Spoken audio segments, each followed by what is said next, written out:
সিরাজগঞ্জবাসী, শয়তান আমাদের সামনে বিভিন্ন জাঁকজমকপূর্ণ বিভিন্ন জিনিস সামনে তুলে ধরে আমাদের আখিরাত, আমাদের কিয়ামতে যে জবাব দেওয়া লাগবে, এ বিশাল জীবন সম্পর্কে একটা ধোঁকায় ফেলে রাখতে চাই। কথা বলেন না কেন? এ ধোঁকায় আমরা পড়তে চাই। আরো জোরে বলেন চাই। ওয়ালা ইয়াগুররান্নাকুম বিল্লাহিল গরুর। আল্লাহ বলেন সেই মহাপ্রবঞ্চক, মহাপ্রতারক, ধোঁকাবাজ এই শয়তান যেন আল্লাহ সম্পর্কে তোমাদেরকে ধোঁকায় ফেলে না রাখে। আয়াতের তাফসীর পড়তে গিয়ে আমি দেখেছি শয়তান প্রধানত দুই প্রকার। কয় প্রকার? একটা হচ্ছে মানুষ শয়তান আর একটা জিন শয়তান। মানুষ শয়তানের ভেতরে আবার দুই প্রকার, একটা নারী শয়তান, একটা পুরুষ শয়তান। কথা বলেন না কেন? এই পৃথিবীতে কোন পুরুষকে যদি শয়তান আসর করে, তার দ্বারা যা ক্ষতি হয় তার চাইতে বেশি ক্ষতি হওয়ার সম্ভাবনা কোন মহিলাকে যদি শয়তান আসর করে। এই জন্য পুরা কোরআন শরীফের ভেতরে যেখানে শয়তানের চক্রান্ত কথা, সেখানে দেখবেন দঈফা লেখা আছে। ইন্না কায়দা শাইতানি কানা দঈফা। অবশ্যই শয়তানের চক্রান্ত একেবারেই দুর্বল। কিন্তু মেয়েদের কথা যেখানে আছে ওই জায়গায় কিন্তু দুর্বল শব্দ আপনি পাবেন না। সূরা ইউসুফের 28 নম্বর আয়াতে আমি পেয়েছি ইন্না কায়দা কুন্না আযীম। আল্লাহ পাক বলেন মেয়েদের চক্রান্ত বড় ভয়ঙ্কর। ও সিরাজগঞ্জবাসী, এখানে একটা শিক্ষা আছে। এদিকে তাকান। আল্লাহ কিন্তু এখানে হযরতে ইউসুফ আলাইহিস সালামের নামে যে সূরাটা ইউসুফ 28 নম্বর আয়াতে, যদিও এটা জুলাইখার নামে নাযিল হওয়া, রব্বুল আলামিন জুলাইখার নাম এখানে দিতে পারতেন। ফ্যানটা ঘুরিয়ে দেন। জুলাইখার নাম আল্লাহ না দিয়ে কায়দা কন্যা দিলেন কেন? বহুবচন। যদি কা দিতেন তাও তো অর্থ হয়ে যেত। আল্লাহ কন্যা দিলেন কেন? দুইটা তাফসীর আছে এখানে। এদিকে তাকান। প্রথম তাফসীর হচ্ছে আল্লাহ কা না দিয়ে কন্যা দিয়েছেন এ কারণে শুধুমাত্র পৃথিবীতে জুলাইখা একা না, এরকম বহু জুলাইখা যুগে যুগে আসবে। তারা ইউসুফ নবীর অনুসারী যারা, অনুগামী যারা, ইউসুফ নবীর মতো যারা চরিত্র অর্জন করবে, তাদের চরিত্রে কলঙ্ক দেওয়ার জন্য এরকম জুলিখা আরো আসবে। এ পৃথিবীতে ওই জুলিখার পরে আর জুলিখা আসে নাই। কথা বলেন এসেছে কিনা? আমাদের দেশে একজন তার উত্তরসূরি ছিল, উনি হযরত ইউসুফকে ধর্ষণের মামলা দিয়েছিল। এই জুলাইখা, আপনি তাকান আল্লামা সাঈদীর নামে সর্বশেষ মামলা ধর্ষণের মামলা। অ্যাডভোকেট তাজুল ইসলাম উনি জিজ্ঞাসা করছিলেন ওই মহিলাকে, এই মেয়ে মাওলানা সাঈদী আপনাকে ধর্ষণ করেছে? জি হ্যাঁ। আপনার জন্ম তারিখ কত, কোন সালে আপনি জন্ম নিয়েছেন?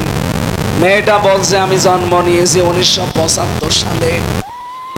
ধর্ষণ করেছে কত সালে? বলছে 1971-এ। অ্যাডভোকেট তাজুল ইসলাম ওই দিনই বলেছিলেন, এই পয়েন্টটা লিখে রাখেন, ও জন্ম 75-এ, ধর্ষিত হয়েছে 71-এ, এটা কি রুহের জগতে? ওই দিন মামলা ঢিসমিস হয়ে যাওয়ার কথা না? বলেন বলেন। কিন্তু পুরাটা তো সাজানো, ট্রাইব্যুনালও সাজানো, বিচারপতি সাজানো, আসামিগুলো সাজানো, সাক্ষীগুলো সাজানো। ওইগুলো তো আসামি হওয়ার কথা না, ধরে ধরে সাজিয়ে আসামি বানিয়ে দিয়েছে। রায় দিচ্ছে, রায়ও সাজানো। এই কথা বলেন না কেন? সুতরাং সবই যখন সাজানো, আর এই ট্রাইব্যুনালে এটিএম আজহারুল ইসলামের নামে যে ফাঁসির রায়, যারা সাক্ষী, এই যে আজকে বেরিয়েছে রিপোর্ট, অনেক আগে বেরিয়েছিল, আজকে আমি দেখলাম 3 জন সাক্ষীর উপরে ভিত্তি করে তারে ফাঁসির রায় দিয়েছে। একজন সাক্ষী দেখেছে 6 মাইল দূর থেকে, আর একজন দেখেছে 3 মাইল দূর থেকে, আর একজন দেখেছে 1.5 মাইল। এই হচ্ছে সাক্ষী। ওই 75-এ জন্ম, 71-এ ধর্ষিত, ওই রকম হয়েছে। এই কথা বলেন না কেন? সুতরাং আমরা চাই এগুলো সব যেহেতু বানোয়াট, আর আজহারুল ইসলাম তিনি বিপ্লবের সৈনিক ছিলেন। বিপ্লবের মাধ্যমে যেহেতু এ সরকার, আর বিপ্লবের অগ্রনায়ককে আপনি এখনো পর্যন্ত জেলে রাখবেন কোন কারণে? আমরা চাই আগামীকাল আমরা তার মুক্তি চাই এবং মুক্তি দিতে হবে। অনেকে মনে মনে করছে, এমনকি কথা অনেকে বলছে এটা ওদের মুখের কথা, এরকম বলেই থাকে না।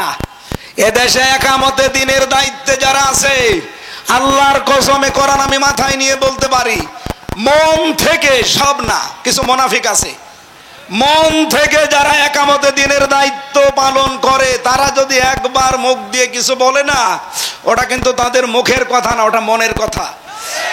আর একবার যেহেতু বের হয়েছে, এটা আমিরে জামাতের মুখ দিয়ে, এটা বাস্তবায়ন কালকে হওয়াই লাগবে, নয়তো কি হবে আমরা জানি না। কথা বলেন না কেন?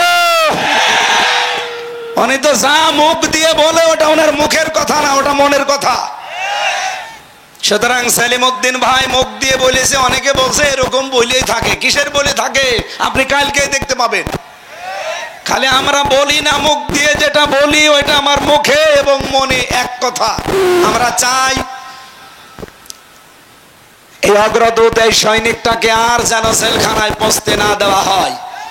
হিংসার বশবর্তী হয়ে এই মহিলা ওনার জীবনটা নষ্ট করে দিয়েছে।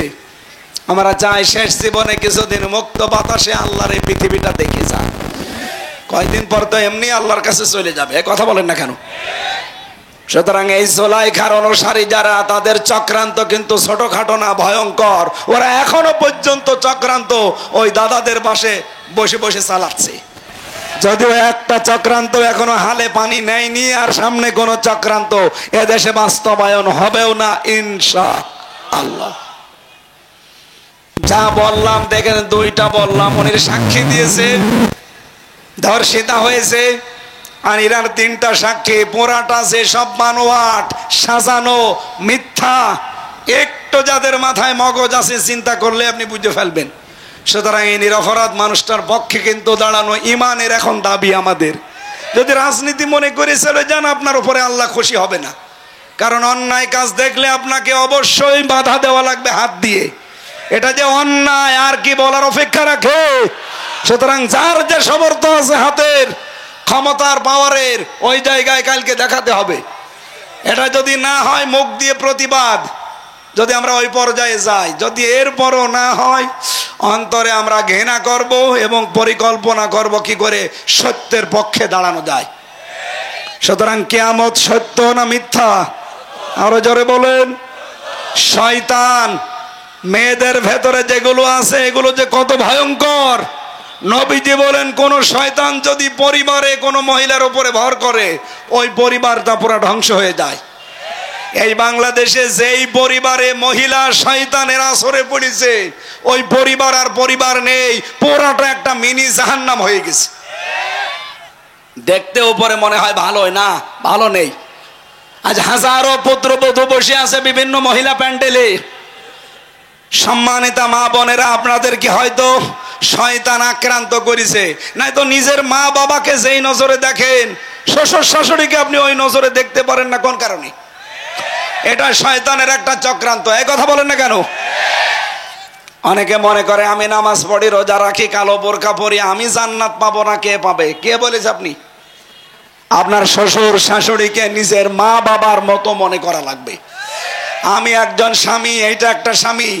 যত স্বামী আছে এখানে এবং সারা পৃথিবীতে যত স্বামী আছে, সব স্বামীর পক্ষ নিয়ে আমি আজকে বলছি, কোন স্ত্রী যদি তার স্বামীর মন পেতে চায়, আল্লাহর কসম তার স্বামীর মা বাবাকে নিজের মা বাবার মতো মনে করা লাগবে। নয়তো জীবনেও স্বামীর মন আপনি পাবেন না। হ্যাঁ, উপরে উপরে আপনাকে ভালোবাসতে পারে, কিন্তু ভেতরে ভেতরে সে মানসিক রোগী হয়ে যাবে। এরকম মানসিক রোগী সিরাজগঞ্জে নেই?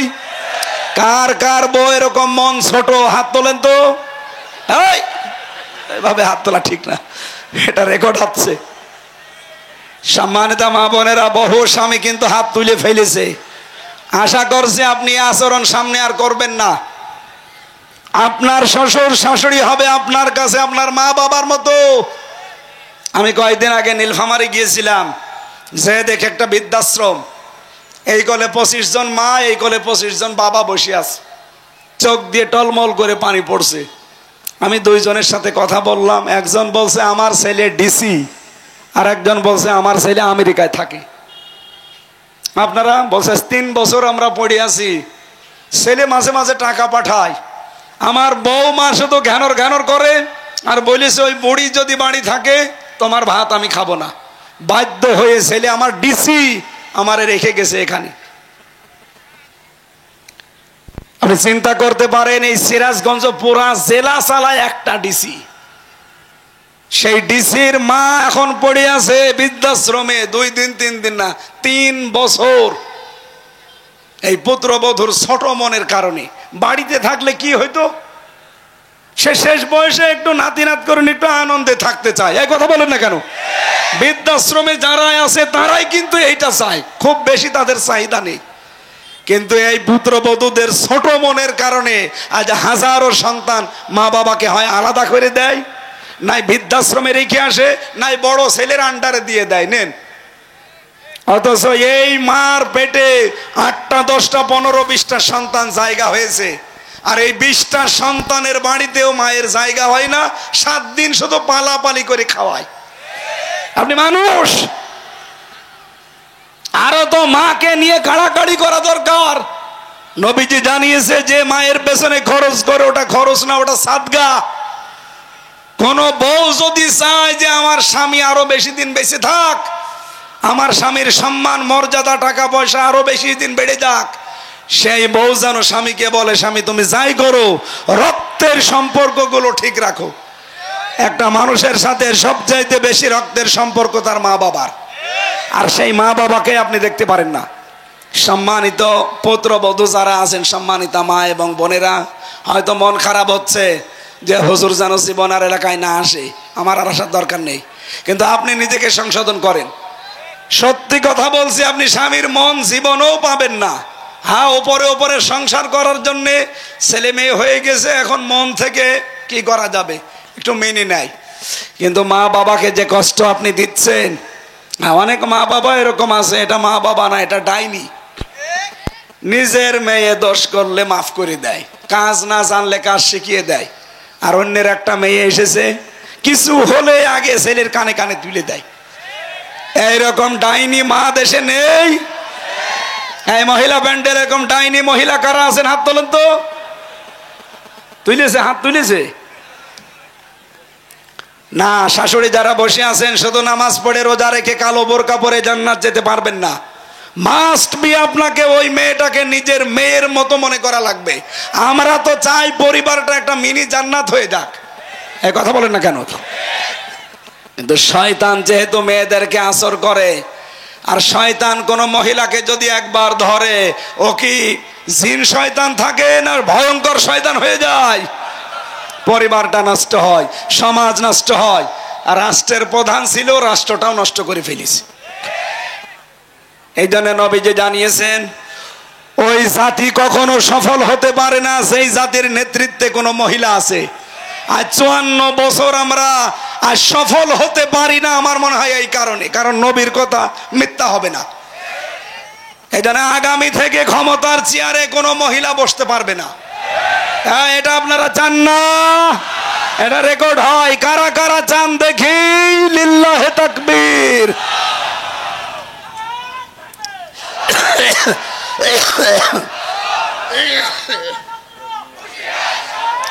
আলহামদুলিল্লাহ, আমরা চাই আগামীতে আমাদের নেতা হবে, রাষ্ট্রপ্রধান হবে কোন পুরুষ। এটা আমার বানানো কথা, সূরা নিসার 34 নম্বর আয়াত। আর রিজালু কাওয়ামুনা আলান নিসা, পুরুষ মানুষ হবে নেতা, মেয়েরা হবে তার আজ্ঞাবহ। আর এখন বউগুলো রাজমিস্ত্রি, আর আমরা যোগাইলি না। এটা আর সামনে আমরা হতে দিতে চাই না। শয়তানের চক্রান্ত কিন্তু মারাত্মক। শয়তান নবীর উম্মতের ভেতরে কয় প্রকার মানুষকে বন্ধু মনে করে? 10 প্রকার। বলেন বলেন। 1 নম্বরে জালেম শাসক, যেটা এর আগে ছিল, ওটা সরাসরি তো শয়তান। শয়তান আর বন্ধু বানাবে কি? শয়তান বলতো তুমি যখন আসো আমি অন্য দেশে গেলাম। 2 নম্বরে ওই আলেম যারা জালেমের তোষামদি করে, আর এইটাও 15.5 বছরে বেশি ছিল। তিন নম্বরে ওই সমস্ত ধনী মানুষ যারা টাকা পয়সা কামাইয়ের ক্ষেত্রে কোনো বাঁচ বিচার করে না, বাবা শাহজালাল সব হালাল, এরকম ছিল না 15 বছরে। চার নম্বরে যে মানুষগুলো খাদ্যে ভেজাল দেয়, এই যে খাদ্যে ফরমালিন যারা দেয়, বিষ দেয়, ভেজাল দেয়, এরা প্রকারান্তে মানুষকে হত্যা করার শামিল। আমার মনে হয় সামনে এরকম মানুষ ধরা পড়ে গেলে এদের আর বাঁচিয়ে রাখা ঠিক না, কারণ এরা তো মানুষ না, এরা কি শয়তানের বন্ধু? বলেন বলেন, শয়তানের। সুতরাং খাদ্যে ভেজাল দেওয়া, খাদ্যে ফরমালিন দেওয়া, ঔষধ দেওয়া, এটা বন্ধ করা লাগবে। যদি কোনোটা ধরা পড়ে ওই রকম খাদ্য নিয়ে, ওই রকম ফল, ওর মেয়েকে ওর বউকে খাওয়াবেন, দেখ কেমন লাগে। এইটা খেয়ে আমার বউ আমার মেয়ে হার্ট অ্যাটাক করে কলিজা নষ্ট হয়ে ভেতরে সব অসুস্থ হয়ে মরে যাবে, আর তুমি ওই টাকা নিয়ে আরামে খাবে না। ওইটা ধরা পড়লে ওরে দিয়ে খাওয়ানো লাগবে। এই জন্য খাদ্যে ভেজাল যারা দিচ্ছেন, ঔষধ মিশাচ্ছেন যারা, তারা কিন্তু আর মানুষ এখন আর নেই। আপনি শয়তানের অলরেডি বন্ধ হয়ে গেছেন। আমরা তাফসীর থেকে যেহেতু তুলেছি, মন মতো তো বলতে পারবো না, তাফসীর থেকে শোনাচ্ছি। 10 প্রকার মানুষের নাম বললাম না? প্রথম নম্বরে কি? জালিম শাসক, বলেন জালিম। 2 নম্বরে কৃপণ ধনী, যারা মাল উপার্জন করে কিন্তু কোনো বাজ বিচার নেই। 3 নম্বরে ওই আলিম, যারা জালিমের সাফাই গায়। 4 নম্বরে বলেছিলাম যারা খাদ্যে ভেজাল দেয়, ঔষধ দেয়, কীটনাশক মিশায়। এরপরে 5 নম্বরে যারা আমানতের খেয়ানত করে। সামনে কিন্তু আসতেছে বহু আমানতের দোহাই দেবে, আর দায়িত্ব পেয়ে গেলেই খেয়ানত করবে। 6 নম্বরে বেশি অহংকারী লোক। 7 নম্বরে পেয়েছিলাম যারা পণ্য ক্রাইসিস তৈরি করে। 8 নম্বরে যারা জেনাকারী। এই পৃথিবীতে একটা দেশ, আমি নাম নিলাম না, ওরা পণ্য ওয়েবসাইট তৈরি করেছে, নারী পুরুষকে উলঙ্গ করে এই যুগল দৃশ্যগুলো তামাম দুনিয়ায় দেখিয়ে পণ্য প্রোডাক্ট বানিয়েছে, এটা ইন্ডাস্ট্রি বানিয়েছে। এই মানব জাতির জন্য এই অপরাধটা দুনিয়া যে কত বড় মারাত্মক, পৃথিবী এখন ধ্বংস হয়ে যাচ্ছে এই অপরাধটার কারণে। সুতরাং জেনাকারী যারা, এরা মানুষ আর নেই, এরা শয়তানের বন্ধু হয়ে গেছে। 8 নম্বরে যারা সুদখোর। 9 নম্বরে যারা বখিল, দান করতে চায় না। 10 নম্বরে যারা মাদক দ্রব্য সেবন করে আর আমদানি করে। বাংলাদেশ থেকে লোহা, তামা, সোনা এগুলো পাচার হয়, আর দাদাদের দেশ থেকে আসে ডাল, বাবা, গাঁজা। এগুলো আর সামনে আসতে দেওয়া হবে না। বিশেষ করে এই যে পাশে 2টা রাষ্ট্র, নেপাল আর ভুটান, এদের দেশে কিন্তু সাগর নেই, পাহাড় আছে। ওরা ব্যবসা বাণিজ্য করতে হলে এই সাগর ব্যবহার করা লাগবে, বিশেষ করে 7 সিস্টারের। আমরা চাই সবাই মিলে ব্যবসা করে এই সাগর থেকে সবাই লাভবান হব। এই দেশটা আল্লাহ এমন ভাবে আমাদের আয়ত্তে দিয়েছেন, এমন একটা নিয়ামত হিসাবে দিয়েছেন, যদি আমরা সঠিকভাবে সামনে ব্যবহার করতে পারি, 18 কোটি মানুষ 18 কোটি জনসম্পদে পরিণত হয়ে এই দেশ থেকেও চীন দেশের মতো আস্তে আস্তে আমরা উন্নত হতে পারবো। বিসমিল্লাহির রহমানির রহিম।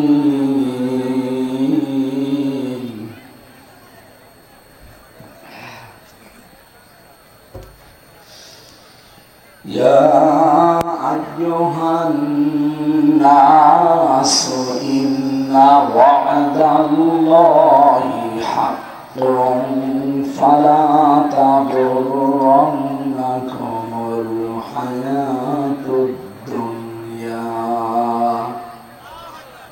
ولا يغرنكم بالله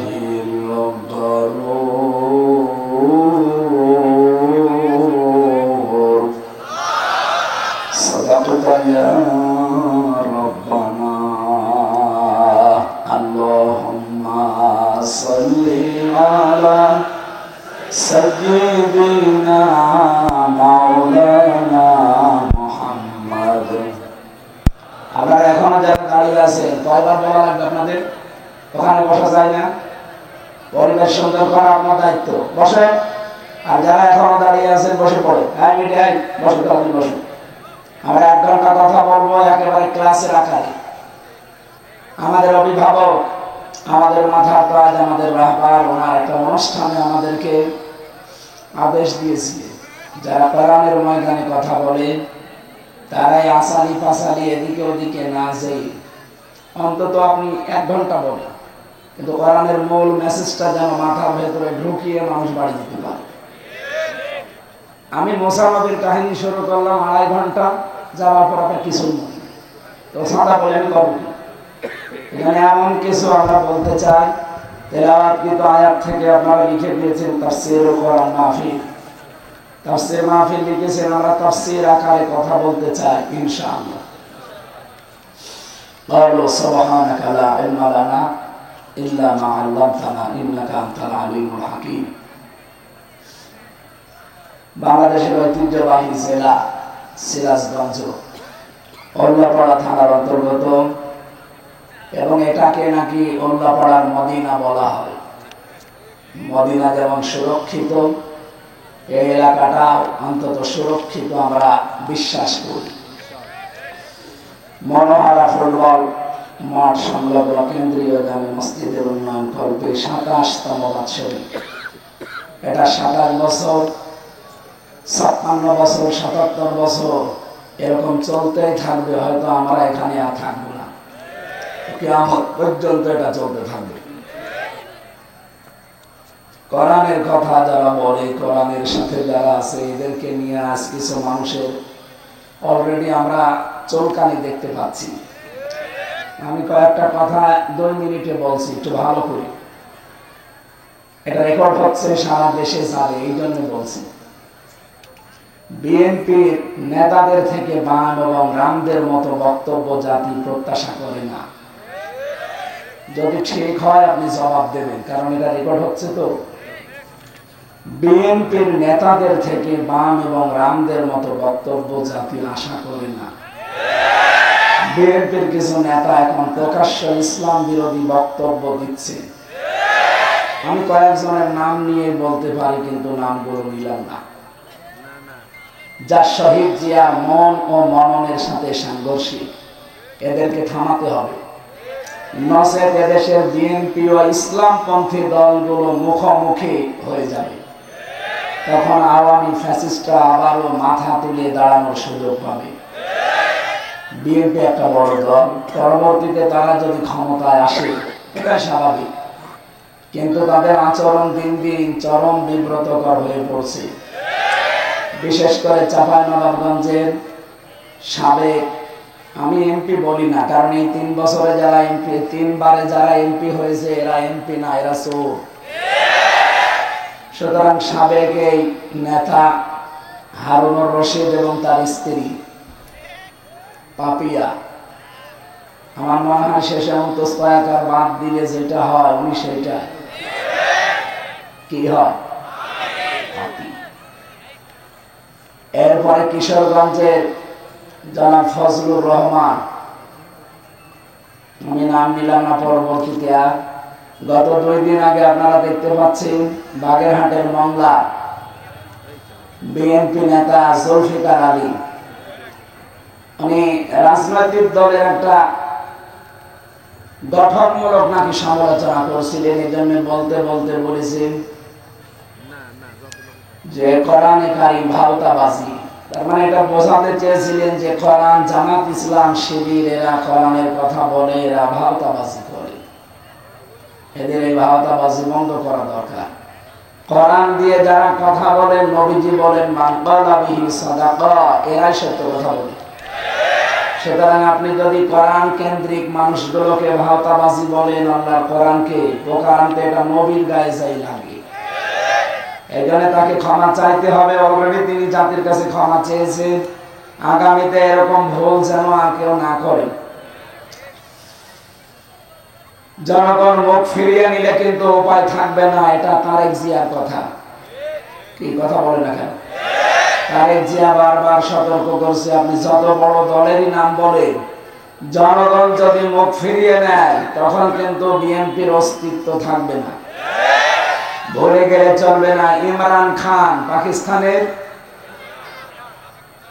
এটা তেহরিকে ইনসাফ পার্টি ওনার ছিল। যখন ক্ষমতা এসেছিল তখন কিন্তু উপজেলা পর্যায়েও তার দলের কোনো অফিস ছিল না।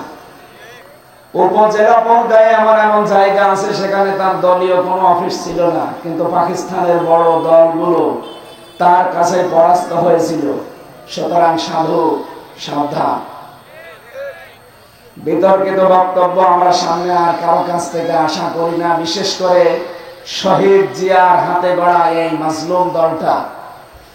এদের ভেতরে কিছু বাম রাম, এরা দলটা এবং এই দেশটাকে আবার ওই ফ্যাসিস্টদের মতো দাদাদের হাতে তুলে দেওয়ার জন্য গোপনে ষড়যন্ত্র করছে। আমরা চাই এরা যেন থামে, অথবা যারা সর্বোচ্চ দায়িত্বে আছে তারা যেন এদেরকে যেভাবেই হোক থামান। আমরা আমাদের যারা উপরে আছে তাদের কথা যেভাবে অক্ষরে অক্ষরে মেনে চলি, যদি কোরআন হাদিস সমর্থিত হয়। আমি মাওলানা রফিকুল ইসলাম খান সাহেবের ওই দিন থেকে যেদিন বলেছিলেন যে কোরআনের অনুষ্ঠানে যারা আলেম মুফাসসির মুহাদ্দিসেরা কথা বলে তারা যেন আসালি পাসালি না বলে মূল কথাগুলো অল্প সময়ে মানুষকে জানিয়ে দেয়, ওই দিন থেকে আমি এই একবার আল্লাহর কিছু প্রশংসা, রসুলের একবার দরুদ পড়ে মূল কথাগুলো অন্তত 20 মিনিট হোক যেন মানুষ বুঝে বাড়ি দিতে পারে। আমরা এরকম একটা উদ্দেশ্য নিয়ে কিন্তু বসে আছি। সুতরাং আমরা যেমন আমাদের দায়িত্বশীলদের কথা কোরআন হাদিস অনুযায়ী হলে নির্দ্বিধায় মেনে নেই, এদেশের অন্যান্য রাজনৈতিক দল যারা আছে তাদের উচিত তাদের যারা সর্বোচ্চ দায়িত্বে আছে তাদেরকে ফলো করা। ম্যাডাম খালেদা জিয়া মুখে কুলু পেটে বসে আছে, একটা কথা তিনি বলে না। এখন বলে না কেন? আর আপনি সেই আগস্টের 5 তারিখের পর থেকে আরম্ভ করেছেন আবার সেই ভাঙ্গা বাক্স বাজানো, যে জামাত ইসলাম 71 সালের কাদা এখনো মুছতে পারে না। আপনার সর্বোচ্চ নেত্রী খালেদা জিয়া কি বলেছে দেখেননি? যে জামাত নেতৃবৃন্দকে হিংসার বশবর্তী হয়ে রাজনৈতিক প্রতিহিংসার কারণে তাদেরকে এভাবে একটার পর একটা ফাঁসি দিয়েছে। আপনি কি ম্যাডাম খালেদা জিয়া চাইতেও বড় বিএনপি করেন? সুতরাং এই কথাগুলো আমি আশা করব যারা এই ছোটখাটো পদে আছেন, ওপরে যারা আছে তাদেরকে ফলো করবেন। ম্যাডাম খালেদা জিয়া মুখে কলু পেটে বসে আছে, তারেক জিয়া একটা কথা বলে না। আর কোন কাজে উল্টা ফুটকা উল্টা পাল্টা লোকগুলো এসে দলের একটা বদনাম করে মানুষের সামনে, বিশেষ করে ইসলামপন্থী যত দল আছে তাদের বিরুদ্ধে আপনি নিজেকে দাঁড় করিয়ে দিয়েছেন এই দলটাকে। এটা আপনার কিন্তু ঠিক হচ্ছে না। পরবর্তীতে যত করবেন চালাকি, পরে বুঝবেন চালাকি। এরা এমন জ্বালা বুঝেছে ফ্যাসিস্টরা, আপনারাও শেষে জ্বালা বুঝে আর শেষ করতে পারবেন না। আমরা চাই আপনারা মাজলুম ছিলেন, 14 দল বাদ দিয়ে আমরা সবাই মাজলুম। আমরা সবাই মিলে দেশটাকে আবার সাজাতে চাই ইনশাআল্লাহ। আল্লাহ যেন এটা সারা দুনিয়ায় ছড়িয়ে, যারা এখনো ওলট পালট চিন্তা নিয়ে আছেন তাদেরকে যেন বুঝ দান করেন, বলেন আমিন। কথা বলার শুরুতে মাজলুম একজন মানুষের পক্ষে আমি কথা বলছি। জিন্দা শহীদ যাকে বলা হয় জনাব এটিএম আজহারুল ইসলাম, কালকে তার রায় আছে। আমরা চাই ফ্যাসিস্টদের যত মামলা ছিল সব মামলা থেকে কিন্তু অনেকেই অব্যাহতি পাচ্ছে, বিশেষ করে লুৎফুজ্জামান বাবু, তিনিও ফাঁসির মামলার আসামি ছিলেন। কথা বলেন না কেন? তাকে যদি ছেড়ে দেওয়া হয়, সুতরাং এখন আর আমাদেরকে হাইকোর্ট দেখাবেন না। এই বাধা, এই বাধা, কোনো বাধা নেই। আমরা চাই সব বাধা শেষ, কালকে যেন ওনাকে মুক্তি দেওয়া হয়। এটা চান কারা? দেখে লিল্লাহি তাকবীর।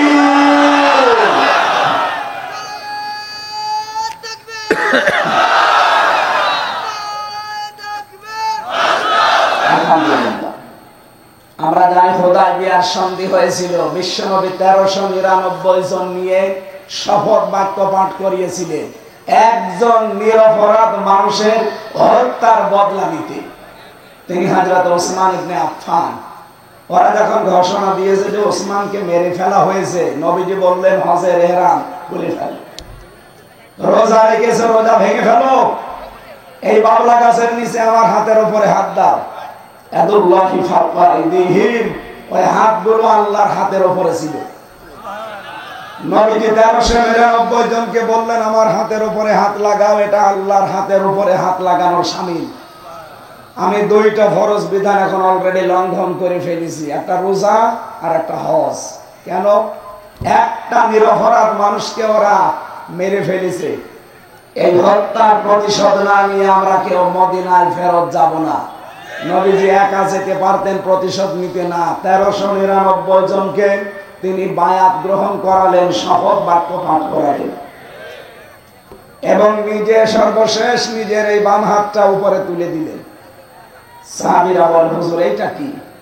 নবীজি বলেন, এই মাত্র কোরআনের আয়াত নাযিল হয়েছে, লাকাদ রাদিয়াল্লাহু আনিল মুমিনিন ইয ইউবাইউনাকা তাহতা শাজারাতি। আল্লাহ অবশ্যই খুশি হয়ে গেছে, খুশি হবে না। রাদিয়াটা মাঝি, এটা পাস্ট, এটা অতীতের সিগা। আল্লাহ বলেন আমি রাজি হয়ে গেছি অলরেডি। কাদের উপরে? এই মুমিনদের উপরে, যারা আপনার হাতের উপরে হাত দিয়ে গাছের নিচে শপথ বাক্য পাঠ করছে। আমি তাদেরকে তিনটা বিষয় দিয়ে দেব। এক নম্বরে ফাআলিমা মা ফি কুলুবিহিম, তারা যে শপথ নিচ্ছে এটা লোক দেখানো না, এটা মানুষ দেখানোর জন্য না, এটা মন থেকে। এজন্য আমি আল্লাহ ফানসালাস সাকিনাতা আলাইহিম, তাদের উপরে আমার সাকিনা আমি আল্লাহ অবতীর্ণ করলাম। ওয়াসাবাহুম ফাতাহান করিবা, এবং তাদেরকে একটা সুপ্রসন্ন নিকটবর্তী বিজয়ের সুসংবাদ দিয়ে দিলাম। সুতরাং হযরত ওসমানের পক্ষে শপথ বাক্য পাঠ করিয়ে যদি নবীজি 1399 জনের উপরে আল্লাহ রাজি হয়ে গেছে ঘোষণা শুনতে পান, আগামীকাল যার রায় আছে তিনিও নিরপরাধ। তার অপরাধ একটাই, ওমা নাকামু মিনহুম ইল্লা ইউমিনু বিল্লাহিল আজিজিল হামিদ। তার কোনো অপরাধ নেই, তিনি শুধু একামতে দিনের কর্মী, এইটাই অপরাধ। তিনি যদি আজ বামপন্থী দল করতেন তিনি মন্ত্রী হতেন। এক কথা বলেন না কেন? আপনি যান রংপুরের বদরগঞ্জ, তারাগঞ্জে, তার কি জনপ্রিয়তা তার। সুতরাং তিনি বামপন্থী রাজনীতি করলে এখন কিন্তু মন্ত্রী থাকতেন দেশে। শুধু জামাত ইসলামী করার কারণে হিংসার বশবর্তী হয়ে রাগ করে তার জীবনটা আপনারা নষ্ট করে দিয়েছেন। এখানে আমরা চাই আগামীকাল নিরপরাধ এই মানুষের পক্ষে 18 কোটি মানুষ আমরা ওই 1399 জনের মতো দাঁড়াতে চাই। ওনাদের উপরে যদি আল্লাহ রাজি থাকে একটা নিরপরাধ মানুষের পক্ষে দাঁড়ানোর কারণে, ইন্ডিয়া মাযহাবুল ইসলামের পক্ষে আগামীকাল সারা দেশে যে বিক্ষোভ, যে যেখান থেকে পারেন যদি নেমে যান, আল্লাহর কসম আল্লাহ রাজি হয়ে যাবে ইনশাআল্লাহ। আপনারা রাজি নেই নামতে কাল? এটা রেকর্ড হচ্ছে, সারা দেশে ছড়াচ্ছে। আমরা চাই কালকে সারা দেশ থেকে 18 কোটি মানুষ যেন জেলা থানা সব জায়গায় এটিএম আজহারুলের মুক্তি চায়। যারা যারা চান এখানে হাত তোলেন, লিল্লাহি তাকবীর। মুক্তি মুক্তি মুক্তি চাই।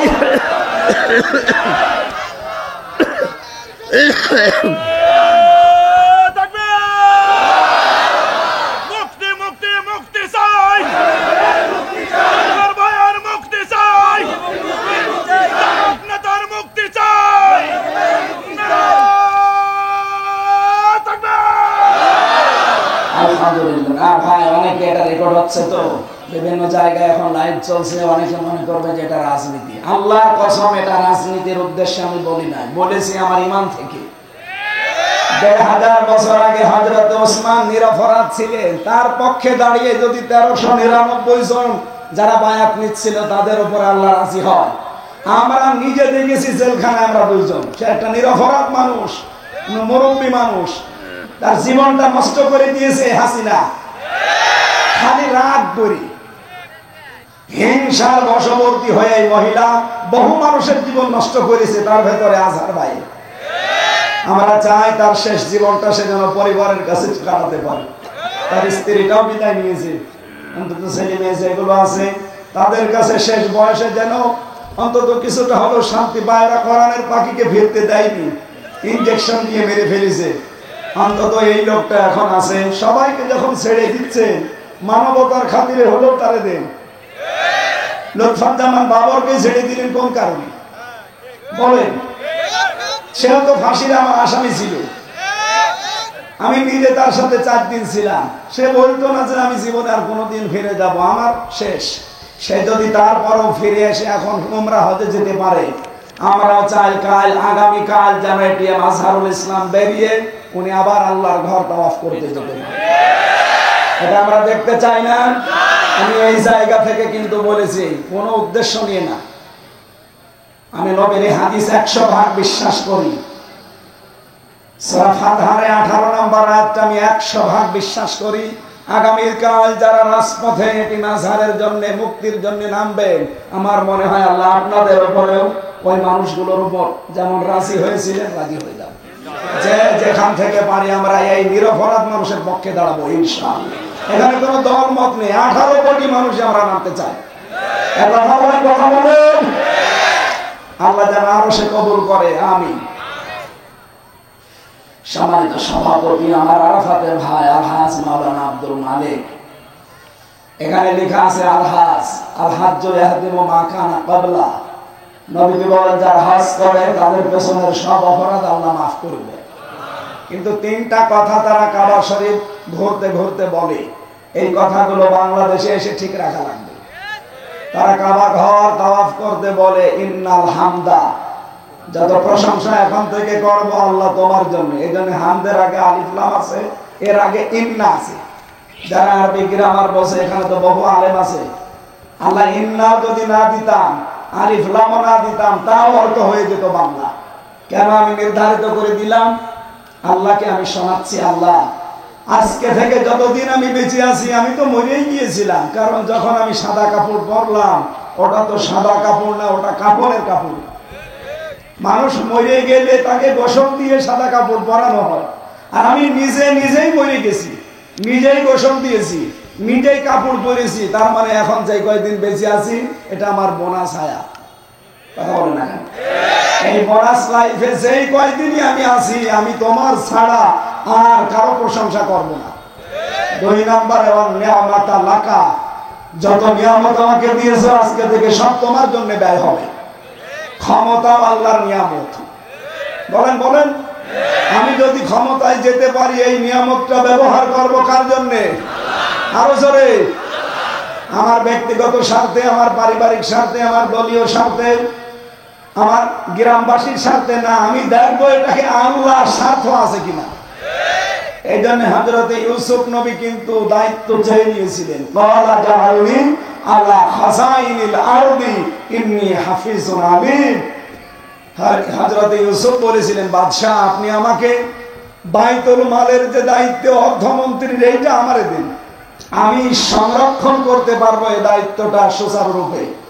সুতরাং বাংলাদেশে ইউসুফ নবীর অনুসারী যারা, ইউসুফ নবীর উত্তরাধিকারী যারা, এই মানুষগুলো যদি এরকম মন্ত্রণালয় গুলো পায়, তারাও যে সংরক্ষণ করতে পারবে তার বাস্তব প্রমাণ এই পাশের জেলা পাবনা মাওলানা মতিউর রহমান। এই ফরিদপুর জেলার জনাব আলী হাসান মোহাম্মদ মুজাহিদ রহমতুল্লাহ আলাইহি, তারা 2 জন মিলে 3টি মন্ত্রণালয় চালিয়ে টাকা বেঁচে গেছে, টাকা ফেরত দিয়েছে। পৃথিবীর ইতিহাস তারা পাল্টিয়ে দিয়েছে। কথা বলেন না কেন? আর আমরা কি দেখলাম, ভূমি মন্ত্রীর দায়িত্ব পেয়েছিল চট্টগ্রামের একজন, ওই শয়তানের বাড়ি হচ্ছে 630টা। আর মাওলানা নিজামের বাড়ি এখনো পর্যন্ত মাটির বাড়ি, চারিদিকে টিনের, মাটির দেওয়াল, উপরে টিন দেওয়া। অথচ তিনি মন্ত্রী কি ছিলেন? এটা মেম্বারের বাড়ি 3 তলা হয়ে যায়, আর মন্ত্রীর বাড়ি এখনো মাটির বাড়ি। এর চাইতে আল্লাহর ওলি আপনি কোথায় দেখতে যান? এগুলো জিন্দা থাকলে আল্লাহ জিন্দা ওলি ছিল, মরে গেছে এখন মরা হবে। মানুষ আল্লাহর ওলি খুঁজতে যায় সিলেটে, আল্লাহর ওলি খুঁজতে যায় চট্টগ্রামে। কে বলেছে আপনাকে? অর্থনৈতিক ভাবে আমার মনে হয়, আমার বিশ্বাস, এই মানুষগুলো ছিল 1 নম্বরে আল্লাহর ওলি। সুতরাং মাওলানা রফিকুল ইসলাম খান এইরকম মানুষগুলো যদি দায়িত্ব চেয়েও নেয়, তারা দলীয়করণ, আত্মীয়করণ, গ্রামবাসীকরণ এগুলো করবে না, আমাদের বিশ্বাস। তারা চাইবে ইন্নাল হামদা ওয়ান নি'মাতা লাকা, কারণ উনি হজ করেছেন। এই কথা আল্লাহকে শুনিয়েছেন, আমি যত নিয়ামত পাবো এখন থেকে সব তোমার জন্য ব্যয় হবে। সুতরাং আমি যে বেঁচে আছি এটা তোমার নিয়ামত, আমি যে ক্ষমতা পাবো ওইটা তোমার নিয়ামত, সব বে হবে কার জন্য? 3 নম্বরে বলা লাগে ওয়াল মুলকা লাকা, আমি যদি রাজ্য রাজনীতি করি আল্লাহ তোমার জন্য করব। এই 3টা কথা বলার পরে আল্লাহ ডাক দেয় শেষে বিদায় তাওয়াফ করার সময়, ওই রফিক এদিকে আয়।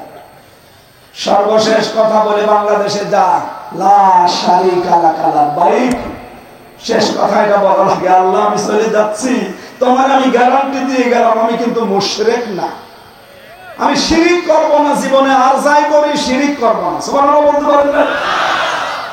এই 3টা কথার উপরে যারা টিকে থাকতে পারেন বিশ্বনবী তাদের জন্যই জানিয়েছেন আল হাজ্জু ইয়াহদিমু মা কানা ক্বাবলা, ওর পেছনে একটা গুনাহ আল্লাহ রাখে না, সব মাফ করে দেয়।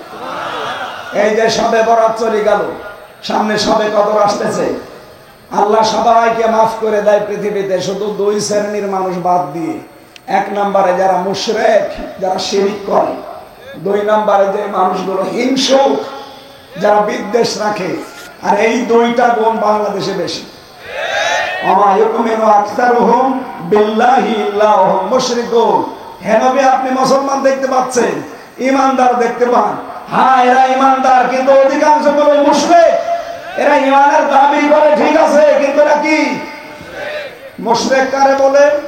এই শবে কদরে যারা মাপ পাননি, শবে বরাতে যারা মাপ পাননি পাবেনও না সামনে শবে কদরে। কারা তারা? আল্লাহ যেটা পারে ওইটা অন্য কেউ পারে, এই বিশ্বাস যারা করেন তাদের কোনো মাপ নেই। একবার বলেন না কেন? সন্তান দিতে পারে কে? আর কেউ পারে? অনেক মানুষ মনে করে না বাবা মনে হয় পারে, এই জন্য তাবিজ কবজ নিতে যায়। অনেকে আবার বলে হুজুর আপেল পড়ে দিন, সেই জন্য এসে আমার কাছে বলছে হুজুর এমন আপেল পড়বেন যেন ছেলে হয়। আমি কি ডাউন করে নিয়ে আসবো? কেন? বলছে আমার শুধু মেয়ে হয়, আমি আপেল নিয়ে এসেছি, আপনি বড় হুজুর এমন ভাবে আপেল পড়েন যেন এই বছরে আমার ছেলে হয়। আপেল আমি ফেলে দিলাম, হুজুর আপেল ফেলে দিচ্ছি কেন? আরে ভাই আপেল পড়ে যদি ছেলে হইতো আমার 3টা মেয়ে, আমি ম্যাডামরে প্রতিদিন আপেল খাওয়াতাম। কি বিশ্বাস মানুষের! সুতরাং সন্তান দিতে পারে কোন হামজা, কোন মাজারে, কোন আপেলে? কে? আমাদের জাতির পিতা 86 বছর একাধারে দোয়া করেছি, রব্বি হাবলি মিনাস সালিহিন, হে আল্লাহ আমাকে একটা নেককার সন্তান দাও। 86 বছরও দোয়া কবুল হয়নি। 86 বছর পরে আল্লাহ তার দোয়াটা কবুল করে জবাব দিয়েছেন, ফাবাশশারনাহু বিগুলামিন আলীম, আমি তোমাকে একটা ধৈর্যশীল সন্তান উপহার দিলাম, সুসংবাদ দিলাম। জাতির পিতা একজন নবী, নবীর বাবা নবী, এইরকম মানুষের যদি 86 বছর লাগে, আপনি বিয়েই করেননি আর ছেলে চান। সুতরাং আশা করা বাদ দেন, আল্লাহ যেটা পারে ওইটা অন্য কেউ পারে না। সুতরাং সন্তান কে দিতে পারে? 2 নম্বরে আলা লাহুল খালকু ওয়াল আমরু, সৃষ্টি যার আইন চলবে। আরো জোরে বলেন সৃষ্টি যার আইন চলবে। এ বাংলাদেশ বানিয়েছেন কে? এখানে আইন চলবে কার? সুতরাং আল্লাহর আইন বাদ দিয়ে যারা নিজেদের বানানো আইন, স্বামীর আইন, দাদার আইন, বাবার আইন, অন্য আইন যারা এখানে কায়েম করতে চান, আপনি মুশরিক। কোন হুজুর নিয়ে আসবেন নিয়ে আসেন, আমি একেবারে টাটকা কাটছাট কথা বলছি। যারা আল্লাহর আইন বাদ দিয়ে এখানে অন্য কোন আইন প্রতিষ্ঠা করতে চান, সে যে দলের নামেই হোক, আপনি কিন্তু মুশরিক। আর মুশরিককে আল্লাহ সবে বরাতেও মাফ করে না, সবে কদরেও। সুতরাং এখনই আপনি পাল্টান। আল্লাহর আইন বাদ দিয়ে কোন আইনের পেছনে আপনি থাকতে পারবেন না, তাহলে আপনার নামাজ রোজা সব মাঠে মারা যাবে। ইন্নাল্লাহা লা ইয়াগফিরু আন ইউশরাকা বিহি ওয়া ইয়াগফিরু মা দুনা যালিকা লিমান ইয়াশা। আল্লাহ বলেন সব মাফ করে দেব, শুধু শিরক বাদ দিয়ে। এটা যে শিরক, এখানে আর কোনো সন্দেহ আছে? সুতরাং আল্লাহর আইনের বিরুদ্ধে যারা আছেন, যে দলের লোক হন ভাই, আমার কোনো ভয় নেই। যারা আল্লাহর আইনে দেশে কায়েম করতে চায় না, সে যদি ফেরেশতা দল নেয় তাও সে মুশরিক। সুতরাং আপনাকে আমি বাঁচানোর জন্য বলছি, আপনি ভুল পথে আছেন। এটা রেকর্ড হয়ে সারা দেশে যাচ্ছে। যার কানে যাচ্ছে সে যদি এটা শোনার পরে গুরুত্ব না দেয় ও মুশরিক হয়ে মরবে। আমার তো বলার দায়িত্ব আমি বলে দিলাম, আপনার চিন্তা ভাবনার দায়িত্ব ছিল, আপনি করলেন না কেন?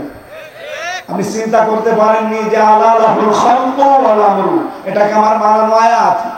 সূরা আরাফের 54 নম্বর আয়াত আল্লাহ বলেন সৃষ্টিটার আইন চলবে, ইনিল হুকমু ইল্লা লিল্লাহ। সূরা ইউসুফ 40 নম্বর আয়াতের মাঝের অংশে আছে হুকুম দেওয়ার একচ্ছত্র মালিকানা কার? সুতরাং এই দেশে কোনো বাবার হুকুম আর চলবে না, কোন স্বামীর হুকুম চলবে না, কোন চাচার হুকুম চলবে না। এখানে আইন চলবে, হুকুম চলবে একমাত্র কার? এর পক্ষে যারা আছে তাদের আল্লাহ মাফ করবে, এর বিপক্ষে যারা আছে তারা মুশরিক। এ সবে বরাতে মাফ পায়নি, সবে কদরও মাফ পাবে না। এর ভেতর আর কোনো ভেজাল আছে? এরপরও যদি কেউ না বোঝার ভান করে থাকেন, এদিকে আসেন, এমন জোরে কানের নিচে দুইটা দেব, সব বুঝে যাবে। এত কিছু বলার বড় বলে হুজুর আমি বুঝি না, আপনি কি করলে বুঝবেন বলেন?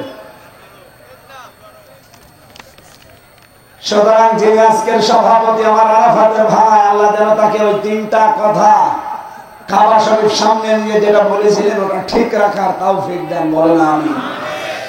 মাহফিলের সহ সভাপতি অনেক মানুষের নাম দিয়েছেন, প্রধান অতিথি সরকারি সেক্রেটারি জেনারেল বাংলাদেশ জামাত ইসলামী, সাবেক কেন্দ্রীয় সভাপতি বাংলাদেশ ইসলামী ছাত্র শিবির এবং নির্বাচিত সিনেট সদস্য রাজশাহী বিশ্ববিদ্যালয় এই সিরাজগঞ্জ উল্লাপাড়ার কৃতি সন্তান, আমাদের অভিভাবক শ্রদ্ধাভাজন বড় ভাই মাওলানা রফিকুল ইসলাম খান দামাত বারকাতুহুমুল আলিয়া, যত মানুষের নাম দিয়েছেন আমি একবারে দোয়া করি নাকি?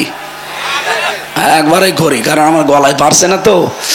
এতক্ষণ যিনি আলোচনা রাখলেন তানজিমুল মিল্লাত ইন্টারন্যাশনাল ক্যাডেট মাদ্রাসা ঢাকার শ্রদ্ধাভাজন প্রিন্সিপাল জনাব মাওলানা নূর মোহাম্মদ সিরাজি। সিরাজি যেহেতু সিরাজগঞ্জের বাড়ি মনে হয় নাকি? হ্যাঁ। আলোচনা রেখেছেন হাফেজ কারি মাওলানা নূর নবী হোসেন জিহাদি। আমার আগে যিনি কথা বললেন মাওলানা হোসাইন মাহফুজ সহ অন্যান্য ওলামা ইকরাম, মঞ্চে বসা সম্মানিত ব্যক্তিবর্গ। আমি যার মাধ্যমে আজকে এখানে এসেছি, এই দাওয়াতটা নিয়েছিলাম অ্যাডভোকেট মিঠু ভাইয়ের মাধ্যমে। আপনাদের এলাকায় বাড়ি মনে হয়? কোথায় বাড়ি? সাঁথিয়া। শ্বশুর বাড়ি এখানে, জামাই আপনাদের। সামনে বসা আমার প্রাণ প্রিয় মুসলমান ভাইরা, পর্দার আড়ালের সম্মানিতা মা এবং বোনেরা, যেহেতু খান সাহেব বলছিলেন এই এলাকাকে আমরা মদিনা হিসাবে জানি, আল্লাহ যেন মদিনার মতোই বানিয়ে দেন। হয়তো মদিনার মতো হবে না, কারণ এখানে তার রসুল নেই। মদিনার দাম বাড়ার পেছনে কারণ রসুল্লাহ। কথা বলেন না কেন? লাইন শাকারতুম লাযিদান্নাকুম, যদি কেউ নিয়ামতের শুকরিয়া আদায় করে আল্লাহ সেটা বাড়িয়ে দেয়। বিশ্বনবীর মতো এত বড় নিয়ামত দুনিয়াতে আছে আর? বলেন বলেন। অথচ এসেছিলেন মক্কায়, তারা গুরুত্বই দেয়নি। যারা গুরুত্ব দিয়েছিল মদিনার লোকেরা, কিয়ামত পর্যন্ত এই বড় দয়া রহমত আল্লাহ সেখানে রেখে দিস। এই যে আমরা যারা হজে যাই, মদিনায় কিন্তু কোনো কাজ নেই, হজ সব মক্কায়। মক্কায় যা আছে এখানে করলে হজ শেষ, কিন্তু মদিনায় যাওয়া লাগে কেন? লক্ষ লক্ষ হাজী সাহেবরা মদিনায় অন্তত 8 দিনে 40 ওয়াক্ত নামাজ মসজিদে নববীতে পড়ে, একটাই কারণ সেখানে রাসূলুল্লাহ। সুতরাং ওই দাদা ওনারে পাঠিয়েছিল ট্রাম্পের কাছে যে বাংলাদেশ সম্পর্কে কিছু উলট পালট মিথ্যা কথা বলতে। এগুলো শুনে ট্রাম্প যেন রেগে যায় আর ওই মহিলাকে যেন আবার এখানে এখানে বসিয়ে দেয়। আল্লাহর ইশারা ওই দিনই ডক্টর ইউনূস আন্তর্জাতিক মিডিয়াগুলো নিয়ে আয়না ঘরে গেছে, আর ওদিকে জাতিসংঘ রিপোর্ট পেশ করে দিয়েছে। ট্রাম্প দেখছে যে এ বলে কি গো, মাইক্রোসফট এটা রিপোর্ট দিয়েছে 257টা রাষ্ট্র দুনিয়ায় সবচাইতে বেশি মিথ্যা কথা বলে ভারত। আপনারা গত পরশু দিনের রিপোর্ট পেয়েছেন ভয়েস অফ আমেরিকার। তাম দুনিয়ায় যত শাসক ছিল সবচাইতে নিকৃষ্ট শাসকের তালিকায় নাম 1 নম্বরে হাসিনা, 2 নম্বরে বাশার আল আসাদ, 3 নম্বরে বেনিয়ামিন, ওই যে যেটা ইসরায়েলের যেটা শয়তান। এরকম 100 জনের তালিকা দিয়েছে, 1 নম্বরে কোনটা? আল্লাহ সেই তৌফিক সামনে আমাদের দেখার সুযোগ করে দেন, বলেন আমিন। আমার লিখিত বই আছে, জেলখানায় কিছু লিখেছিলাম, বাইরে এসে পরবর্তীতে করেছি, ওই গাড়ি থেকে নিয়েছেন। কয়টা আছে? আল্লাহুম্মা আমিন। লা ইলাহা ইল্লা আনতা সুবহানাকা ইন্নী কুনতু মিনাজ জালিমিন। আল্লাহ, আমার কণ্ঠটা বসে গেছে, কথা বলতে কষ্ট হচ্ছে, এজন্য আমরা শেষ করে দিলাম। যতটুকুই বলেছি আমল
আলেম ওলামা এসেছে, আমাদেরকে মঞ্জুর করে দাও। যত মানুষ দায়িত্ব পালন করেছে মাহফিলে, আল্লাহ এই স্বেচ্ছাসেবক ভাই এবং বোনদেরকে তুমি মঞ্জুর করে দাও। আমার কণ্ঠটা তুমি আগের মতো আবার ফিরিয়ে দাও। আলহামদুলিল্লাহি রাব্বিল আলামিন। লা ইলাহা ইল্লাল্লাহু মুহাম্মাদুর রাসূলুল্লাহ। আসসালামু আলাইকুম ওয়া রাহমাতুল্লাহ। ওই যে গাড়ি আছে নিয়ে যান, কয়েকটা আছে আর 10-12টা। সুতরাং আল্লাহ আমাদেরকে বাঁচিয়েছেন। ট্রাম্প শেষ পর্যন্ত ঝাড়ি দিয়ে বলেছে বাংলাদেশ আর হাসিনা নিয়ে আমার কাছে কোনো কথা বলবেন না, ওটা আপনাদের ব্যাপার, আপনারা মিটান। অনেকে আশা করেছিল যে অনেক কিছু খাবো, ওদের বাড়া ভাতে লবণ দিয়ে দিয়েছে, খা। এই জন্য আল্লাহ যেহেতু নিজে মোকাবেলা করছেন, দেশটার সামনে আমরা দেখতে পাচ্ছি ইসলামের জয় জয়কার ভাব। আপনারা জানেন বাংলাদেশে সব ইসলামপন্থীরা প্রায় এক হয়ে গেছে। তারা বলতে চাচ্ছে সামনে আমরা ইসলামের একটা বাক্স দিতে চাই। এতদিন আমাদের ব্যবহার করে অনেকেই ক্ষমতায় গিয়ে আমাদেরকে জেলে ঢুকিয়েছে। এবার আমরা আর অত পাগল শামসুদ্দিনা, কে কথা বলেন না কেন? এবার সামনে আমরা নিজেরা সবাই মিলে ইসলামের একটা করে বাক্স দেব। আমরা চাই কোরআনের 500 আইন যেন বাংলার সংসদে কায়েম হয়ে যায়। আগে আমরা জানতাম এই দেশে 100 জনের 15 জন মানুষ ইসলাম কায়েমের পক্ষে ছিল। এখন 100 জনের 66 জন মানুষ চাচ্ছে এই দেশে ইসলাম কায়েম হোক। আপনি আর কিছুদিন যেতে দেন, মাত্র 6 মাস 11 দিন চলছে, আর 6 মাস যেতে দেন, এদেশে 100 জনের 100 জন মানুষ বলবে আমরা ইসলাম এদেশে কায়েম চাই। এইটা আমরা সামনে এই চর্মচোখে দেখতে চাই না। আল্লাহ যেন তৌফিক দেন দেখার, বলেন আমিন। দল মত নির্বিশেষে আমরা যেহেতু এসেছি কোরআন শুনতে, ওই কোরআন থেকে সূরা ফাতিরের 5 নম্বর আয়াত পড়েছি। আমার আজকের আলোচনার বিষয় শয়তানের বন্ধু কারা। শয়তানও কিন্তু বন্ধু বানায়। এ পৃথিবীতে 10 প্রকার নবীর উম্মতের ভেতরে অন্য জাতিবাদ, এদিকে তাকান, ইহুদি খ্রিস্টান মুশরিক মাজুসি বৌদ্ধ যারা আছে সব বাদ, শুধু নবীর উম্মত আমরা দাবি করি যারা, তাদের ভেতরে 10 প্রকার মানুষকে শয়তান বন্ধু হিসাবে গ্রহণ করে। কয় প্রকার? আরো জোরে। এখন আপনি মিলাবেন যে আপনি এই 10 প্রকারের কোন প্রকারে আছেন কিনা। যদি থাকেন আজকে তওবা করে বাড়ি যাওয়া লাগবে, নাকি শেষ করে দেব? দরুদ আর সালাম নবীজির উপরে পাঠ করার মাধ্যমে আমরা আরম্ভ করছি সূরা ফাতির। কোন সূরা? 45টা আয়াত আছে, মাত্র একটা আয়াত পড়েছি, 5 নাম্বার আয়াত। জবান খুলে আগে শয়তানের ওয়াসওয়াসা থেকে আশ্রয় চেয়ে বলেন আউযু বিল্লাহ।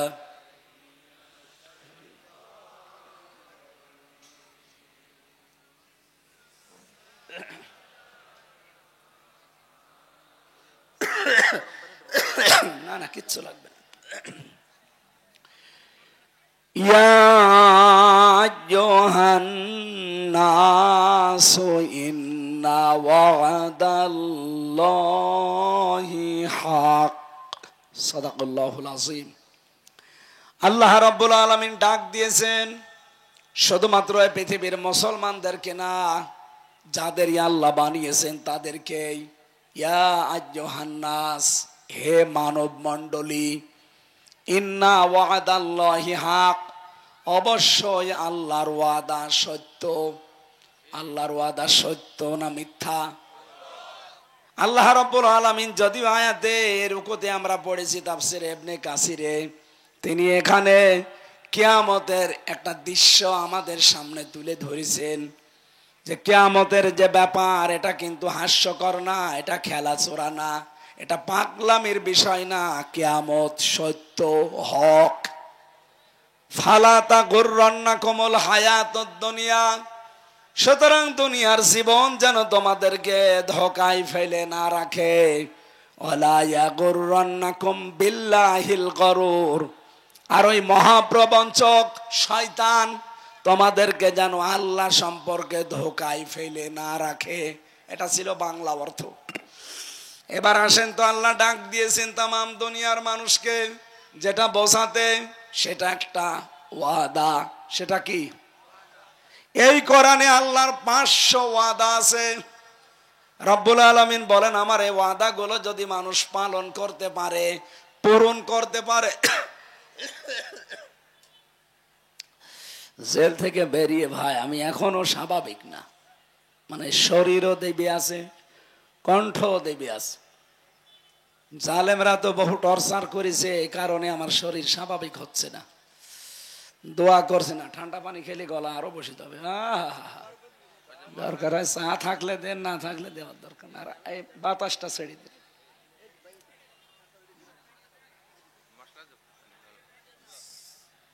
চার ভেতরে তো আবার মশা পড়িস।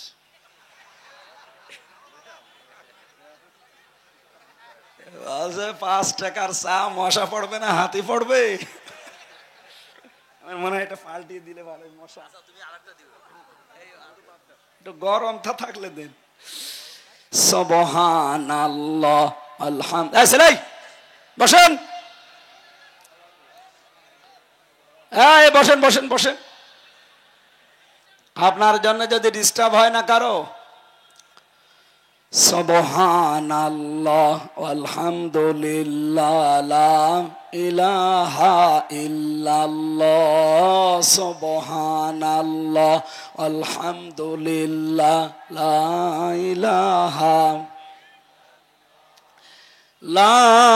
ইলাহা ইল্লাল্লাহ মুহাম্মাদুর রাসূল।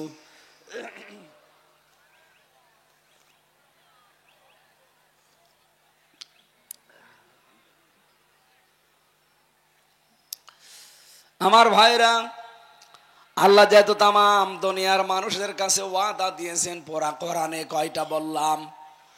আল্লাহর এই 500 ওয়াদার ভেতরে কোনো সন্দেহ আছে? আল্লাহ পাক 1 নম্বরে ওয়াদা দিয়েছেন, এই জমিনে যারা আছে এই মানুষগুলোর জন্য প্রথম ওয়াদা হচ্ছে ওয়াদাল্লাহুল্লাযীনা আমানু মিনকুম ওয়া আমিলুস সালিহাত লা ইস্তাখলিফান্নাহুম ফিল আরদ কামা ইস্তাখলাফাল্লাযীনা মিন ক্বাবলিহিম। সূরা নূরের ভেতরে আছে, রব্বুল আলামিন জানিয়েছেন, আমি তোমাদের সাথে ওয়াদা করলাম, তোমাদের ভেতরে যারা ঈমান আনবে আর ঈমানের দাবি অনুযায়ী যারা ভালো ভালো কাজের আঞ্জাম দেবে, আমি আল্লাহর প্রথম ওয়াদা লা ইস্তাখলিফান্নাহুম ফিল আরদ, লামে তাকিদ নুনে সাকিলা। আল্লাহ বলেন, আমি গ্যারান্টি দিয়ে বললাম, এই জমিনের শাসন ক্ষমতা আমি তাদেরকে দেব। যেমন তাদের পূর্বে যারা ছিল তাদেরকে এই 2টা শর্ত মানার কারণে দিয়েছিলাম। হযরত ওমরকে যেমন দিয়েছিলেন, আবু বকরকে দিয়েছিলেন, হযরত ওসমানকে দিয়েছিলেন, হযরত আলী রিদওয়ানুল্লাহি তাআলা আলাইহিম আজমাইন তাদেরকে দিয়েছিলেন। ওই আল্লাহ ঠিক ওই রকমই এখনো আছে। কথা বলেন না কেন? উনি এখন ওই রকমই আছে না, একটু হালকা দুর্বল হয়ে গেছে? উনি ওই রকম নেই নাকি রওশন এরশাদের মতো একটু দুর্বল? এমন গৃহপালিত বিরোধী দল ছিল, আমার মনে হয় এই রওশন এরশাদকে ঠেলা দিলেই পরিচিত। আমি যেটা এখান থেকে আপনাদের বোঝাতে চাই, আমাদের পূর্বপুরুষ যারা, তাদেরকে যদি আল্লাহ দুইটা শর্ত মানার কারণে জমিনে শাসন ক্ষমতা দেয়, মাস্ট বি আমাদেরকে এই দুইটা ওয়াদা যদি আমরা পূরণ করতে পারি, শর্ত যদি মেনে নিতে পারি, আল্লাহর প্রথম ওয়াদা আল্লাহ পূরণ করবেই। ইন্না ওয়াদাল্লাহি হক, আমি আল্লাহর ওয়াদা কি সত্য। সুতরাং এই ওয়াদার সামনে আমরা দেখতে চাই, কিন্তু আমাদের আবার দুইটা গুণ লাগবে না? বলেন বলেন। ওয়ালা তাহিনু ওয়ালা তাহজানু ওয়া আনতুমুল আ'লাউনা ইন কুনতুম মুমিনিন। সূরা আলে ইমরানে আল্লাহ জানিয়েছেন, কোনো চিন্তা নেই, কোনো ভয় নেই, তোমরাই বিজয়ী হবে সামনে যদি মুমিন হতে পারো। ও সিরাজগঞ্জবাসী, এই পৃথিবীর ময়দানে ভয় নেই, চিন্তা নেই, বিজয় হওয়ার দায়িত্ব আল্লাহ বলেন তোমরা বিজয়ী হবে যদি মুমিন হতে পারো। বিজয় দেওয়ার মালিক কে? আরো বলেন, মুমিন হওয়ার মালিক কে? অবশ্যই আল্লাহ। আল্লাহ মুমিন হবে? আল্লাহ তো মুমিন আছে। আল্লাহর নাম কি? মুমিন। আল্লাহর নাম কি? আর আমরা কি? আব্দুল মুমিন। আমরা কি? সুতরাং বিজয়ী হব আমরা, মাস্ট বি। শর্ত আল্লাহ দিয়েছেন ইন কুনতুম মুমিনিন, ইনে শর্তিয়া যদি আমরা মুমিন হতে পারি, তাহলে আজকে থেকে আমাদের চেষ্টায় থাকবে এইটা, আল্লাহর এই ওয়াদা 500 আমরা অন্তত প্রথম ওয়াদা, উনি যেহেতু লা ইস্তাখলিফান্নাহুম ফিল আরদ, তোমাদেরকে অবশ্যই আমি জমিনের শাসন ক্ষমতা দেব, এ ওয়াদা করলেন কে? আরো জোরে বলেন কে? এ ওয়াদা আমরা সামনে দেখতে চাই না? শর্ত কয়টা? একটা। বলেন কয়টা? ঈমান আনতে হবে। মুমিন যদি আমরা হতে পারি, আমরা হব আব্দুল মুমিন। আসল মুমিন কে? উনি বিজয় দেওয়ার মালিক। এজন্য যারা বলছেন বিজয় দেওয়ার মালিকও আল্লাহ, মুমিন হওয়ার মালিকও আল্লাহ, না, আল্লাহর মুমিন হওয়ার দরকার নেই। মুমিন হওয়া দরকার কাদের? আমাদের। সুতরাং আমরা এমন মুমিন হতে চাই যেমন হযরত ওমর হয়েছিলেন। কথা বলেন ঠিক কিনা? তাহলে আল্লাহর ওয়াদা আল্লাহ দেখাবেন। রব্বুল আলামিন বলেন, ইন্নাকা লা তুখলিফুল মিয়াদ, রব্বানা লা তুযিগ কুলুবানা বা'দা ইয হাদাইতানা ওয়া হাব লানা মিন লাদুনকা রাহমা ইন্নাকা আনতাল ওয়াহ্হাব, রব্বানা ওয়া আতিনা মা ওয়া'আদতানা আলা রুসুলিকা ওয়া লা তুখজিনা ইয়াওমাল কিয়ামাহ ইন্নাকা লা তুখলিফুল মিআদ। এই আয়াতগুলো আমি শুধু তেলাওয়াত করলাম, এর ব্যাখ্যাটা বলছি না। আল্লাহ এখানে একটা ওয়াদা দিয়েছেন, সেটা কিয়ামতের ওয়াদা। কিসের ওয়াদা? আল্লাহ বলেন অবশ্যই কিয়ামত হবে, তোমাদের সবাইকে ওই দিন আমি আল্লাহর দরবারে আসা লাগবে, হাজির হওয়া লাগবে। সুতরাং ওই দিন আসার আগে যেই কয়দিন দুনিয়ায় আসো, দুনিয়ার এই জমিনটা, এই জীবনটা তোমাদেরকে যেন ধোকায় ফেলে না রাখে।